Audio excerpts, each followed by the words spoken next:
Typography. Typography is the art of arranging, designing, and using typeface.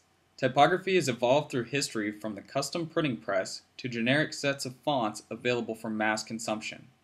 Today, we can make type talk in any language, at any volume, with musical underscoring or sci-fi sound effects. The following clip is an example of sound mixed with typeface. I stared, till the janitor came along. He saw me, stopped mopping, stopped whistling a song, stopped to ask me, "Hey Sonny, been here long, you okay? This is rubbish, this painting, just rubbish, I say." I talked to the artist, didn't help in the least, so I stared for a while, but my anger increased. This isn't art, this white paint and black dot. Oh, it's a picture of a dot, but art it is not. The janitor nodded his head up and down, cleared his throat, and uttered a sound that was like an agreement, but more like a laugh. Said, "Sonny, you've looked at this more than I have, but whenever I look I don't see the white." And with that he leaned over and turned off the light. And with the light off, the dot grew and grew, till it covered the canvas, and he said, "Who knew that in the dark every painting looks exactly the same? Same portrait, same landscape, same romance, same shame.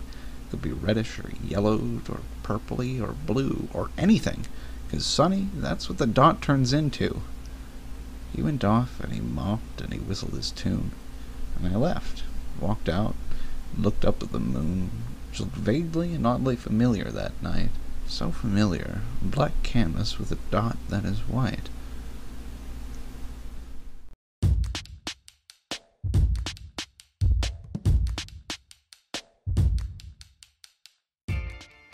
These three elements make up the art of typography: typeface, message, and location.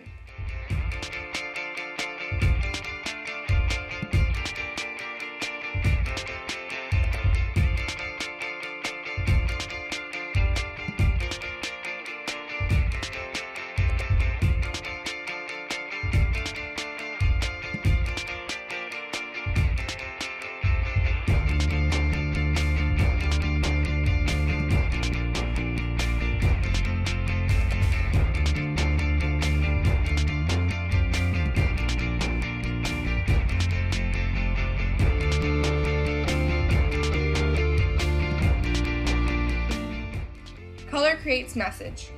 Take, for example, red. Red signals stop, passion, sex, love, and anger. Color in advertising should be a conscious choice. If the background is mostly blue, then you do not want a blue font. Or, if an eco-friendly company has a green overall background, using red lettering conflicts and confuses the message. Shape defines how we view a word. It can signal context. We are conditioned to know that a red octagon means stop, while an upside-down triangle means yield. Even if the sign had no words, we would know what they require us to do. This is a perfect example of the correlation of the shape, type, and message.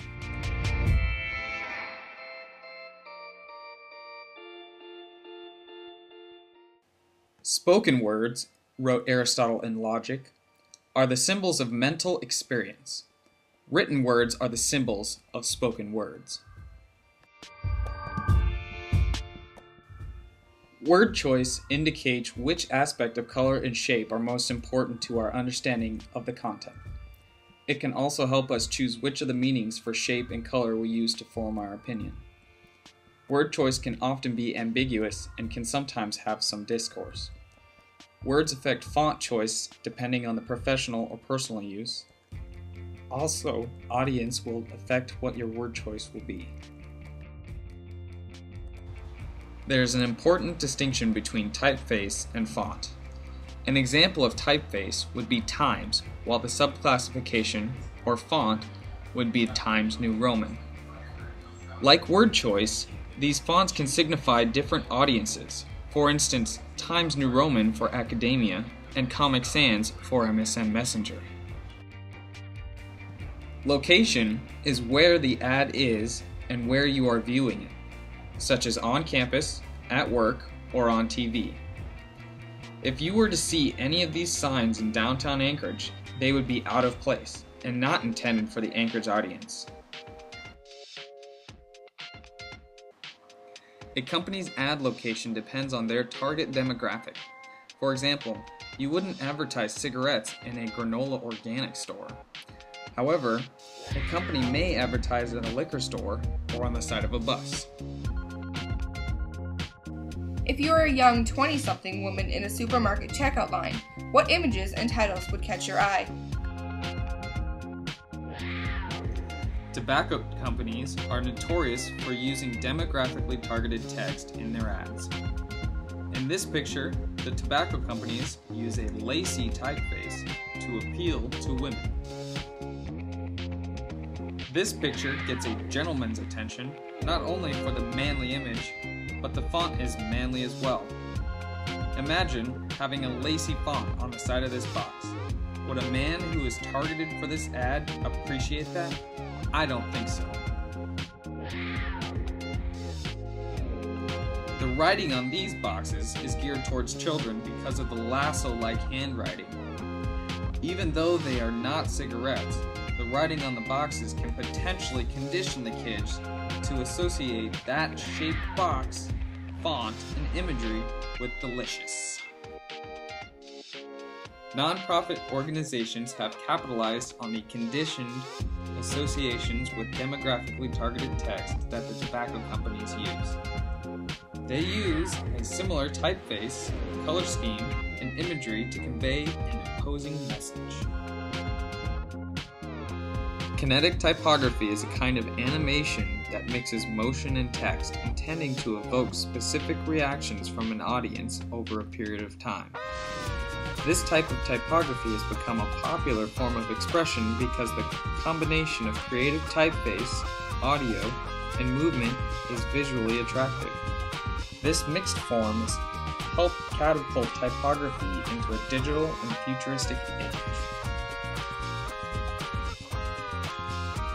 Hypertextual story space is now multidimensional.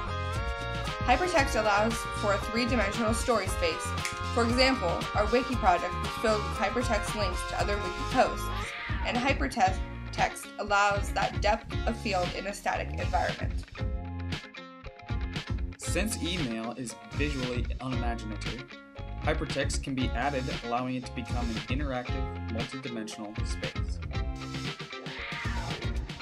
This next video incorporates a digital medium with the use of many creative typeface selections, audio, and movement.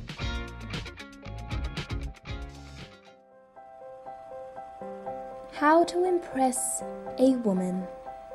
Call her, hug her, kiss her, compliment her, wine her, dine her, listen to her, surprise her, smile with her, laugh with her, cry with her, protect her, shop with her, buy her jewelry, buy her flowers, hold her hand, write her love letters, go to the ends of the earth and back for her. How to impress a man. Shop naked. Boom,